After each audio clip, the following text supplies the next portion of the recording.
Aujourd'hui, Python est tout simplement le langage à apprendre, non seulement pour sa simplicité, mais également pour l'intérêt qu'il suscite dans plusieurs domaines tels que la data science, le machine learning, bref, l'intelligence artificielle en général, les développements web, les systèmes embarqués et bien d'autres domaines. Cette nouvelle série de vidéos intitulée Python, les langages à apprendre va nous permettre de découvrir l'essentiel de ces langages.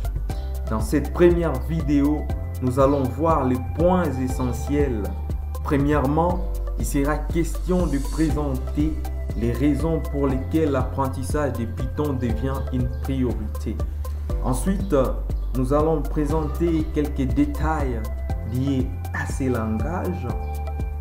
Nous continuerons cette séquence en présentant les outils dont vous aurez besoin pour écrire du code en Python ainsi que leur installation. Tout au long de la série, nous allons utiliser les notebooks Jupyter. Voilà pourquoi nous avons réservé une section de présentation de cet outil. L'exécution de notre premier code en Python conclura cette première. Voyons à présent pourquoi apprendre Python. La première raison d'apprendre Python est sans doute la simplicité. Contrairement à plusieurs autres langages de programmation comme Java, C#, C++ et C, Python propose une syntaxe simple et facile à appréhender. Soulignons qu'il est tout de même difficile de s'adapter dès le départ à cette syntaxe pour des programmeurs ayant des notions avancées dans d'autres langages de programmation et même pour les débutants. Mais croyez-moi, avec le temps, tout deviendra simple, voire même automatique. Voyons à présent de manière concrète l'énorme différence des syntaxes entre Python et quelques autres langages. Pour ce faire, rendez-vous sur les sites de Excel with Business. Ces sites nous proposent 53 manières différentes d'afficher les messages Hello World dans différents langages de programmation.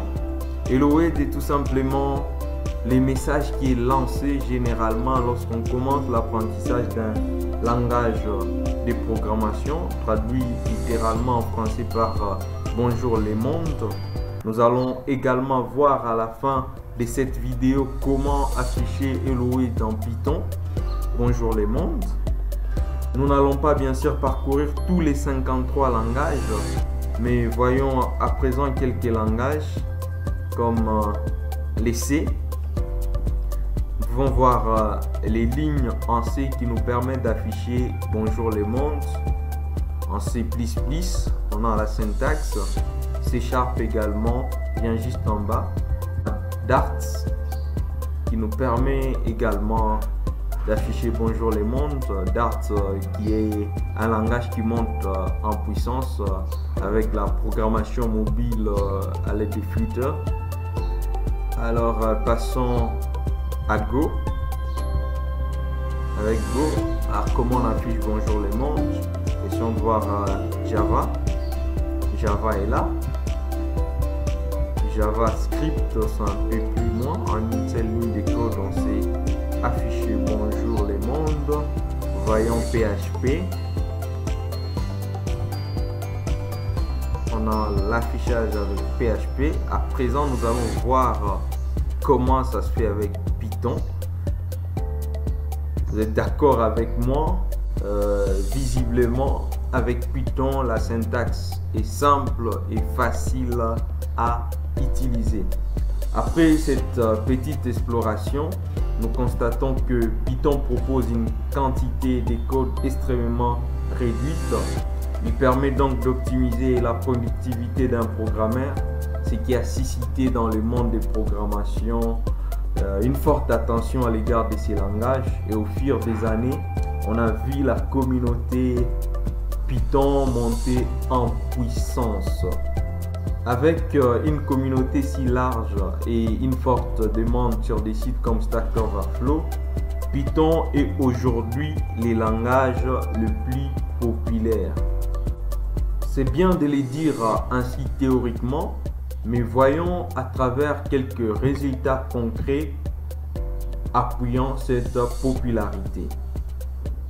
Premièrement, nous allons nous rendre sur les sites de TIOB. TIOB qui est tout simplement un institut qui permet d'évaluer les langages de programmation en fonction de plusieurs paramètres.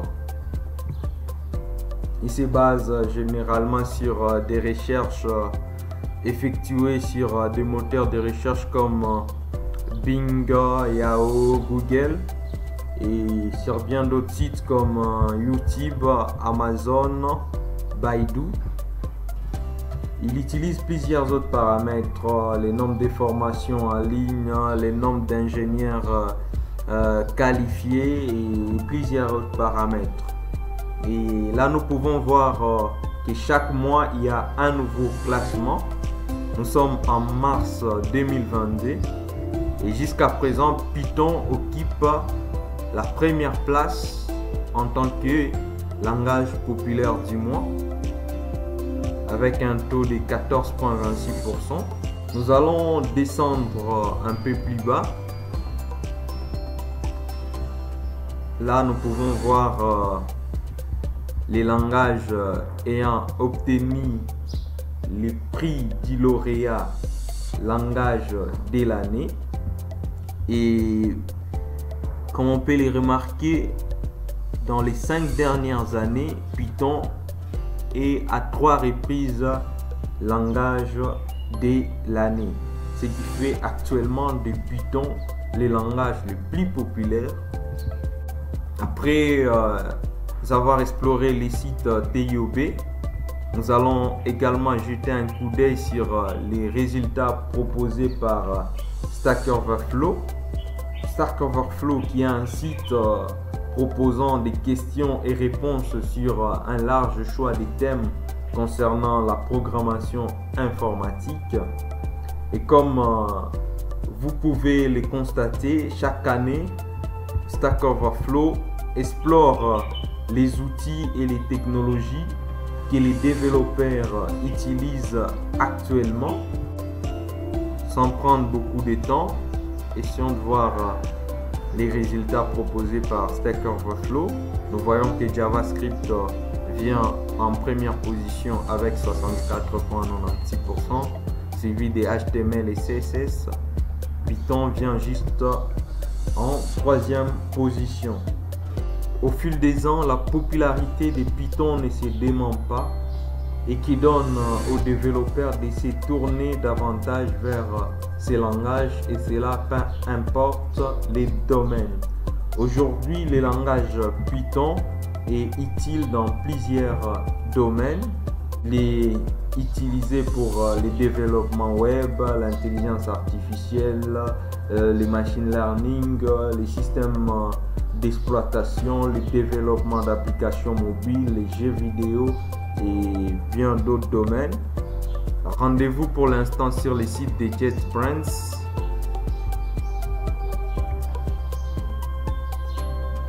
Cliquons à présent sur la section Python. Cette première partie nous intéresse peu. Il s'agit tout simplement de la version de Python la plus utilisée, c'est bien sûr la 3e version.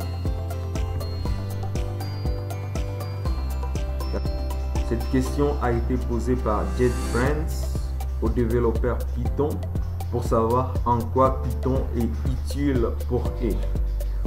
On peut donc remarquer que le développement web et l'analyse des données restent le mode d'utilisation de Python le plus courant.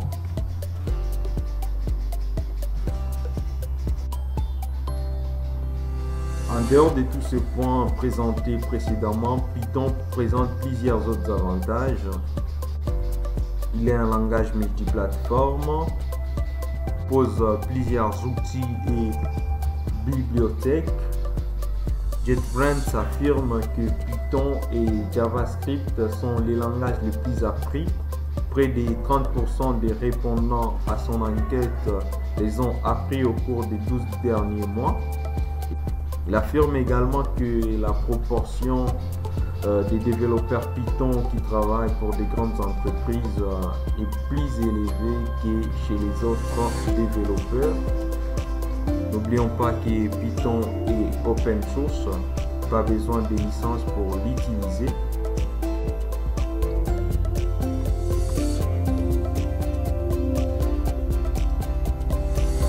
Passons à présent sur la présentation du langage Python.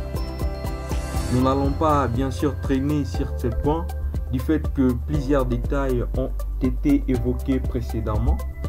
Alors que devons-nous savoir sur Python? Python est un langage objet interprété. Il a été développé par Guido van Rossum aux Pays-Bas.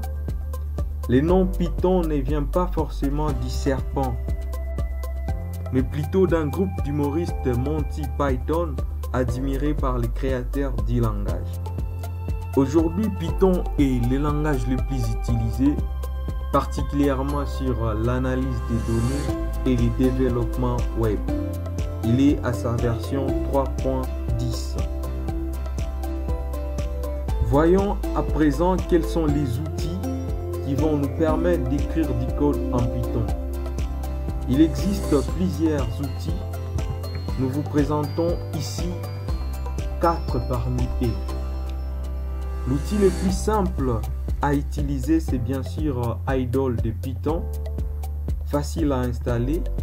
Les liens de téléchargement se trouvent à la description de cette vidéo.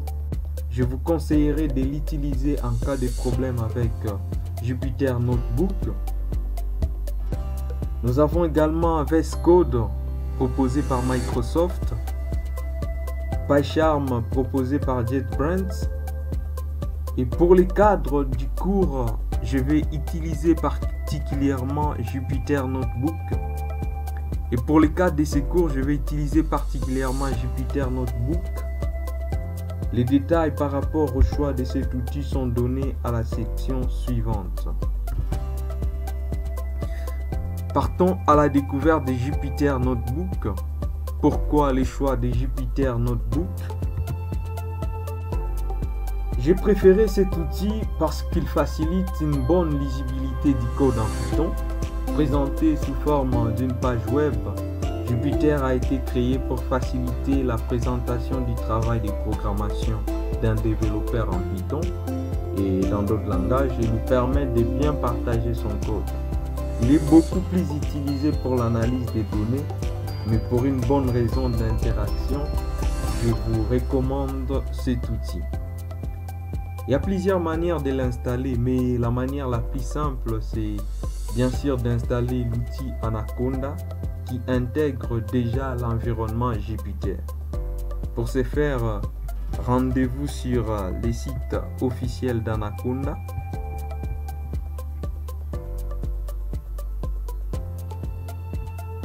Et pour télécharger, il suffit tout simplement de cliquer sur Download et le téléchargement est lancé. Une fois Anaconda téléchargé, exécutez-le et suivez le processus d'installation jusqu'à la fin. Maintenant que vous avez Anaconda sur votre PC, nous allons voir comment lancer Jupyter Notebook. Pour ce faire, rendez-vous sur Windows. Vous allez rechercher Anaconda. Dans peu de temps, Anaconda va se lancer.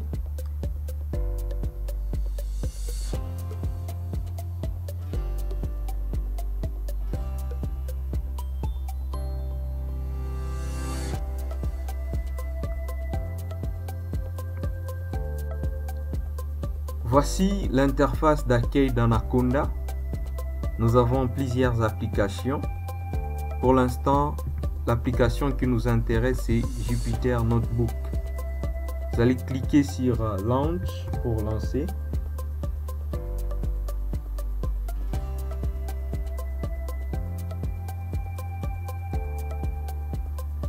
Nous avons notre book qui vient de s'élancer.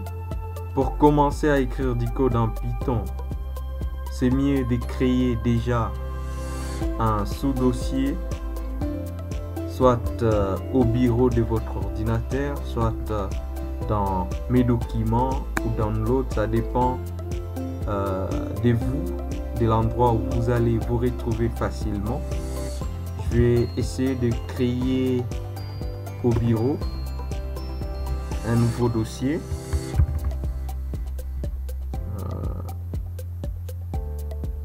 Je vais nommer ce dossier Python. Et nous allons créer nos codes à partir de ces dossiers.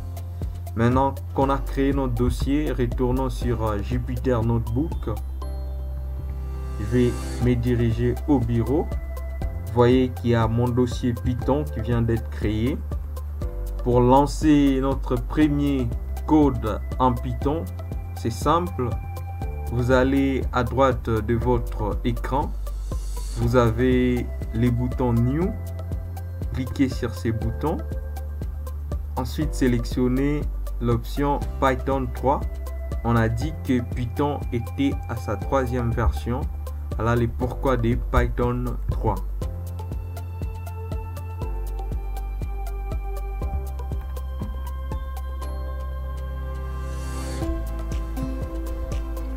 Pour écrire notre premier code en Python, qui n'est autre que les fameux Hello World, bonjour les mondes, nous allons nous rendre sur l'interface d'accueil de notre notebook Jupyter.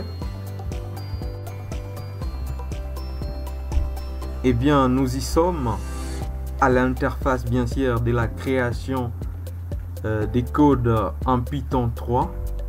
Nous pouvons renommer notre fichier à ce niveau. Tests. Eh bien, notre fichier est renommé. Pour afficher notre message, c'est simple. On utilise les mots-clés print,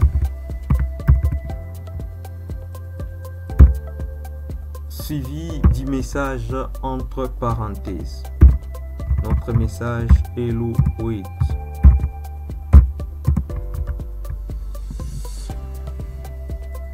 Eh bien, nous venons d'écrire notre code. Pour l'exécuter, nous allons cliquer sur les boutons exécuter. Eh bien, nous venons de voir notre résultat qui vient de s'afficher juste en bas. Hello World.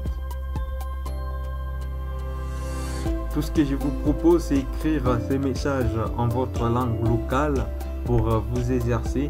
Vous pouvez écrire plusieurs messages. Merci d'avoir suivi cette première partie de notre série de vidéos sur Python. N'oubliez surtout pas de vous abonner à notre chaîne et d'activer les notifications pour recevoir la suite de cette série. Merci et à bientôt.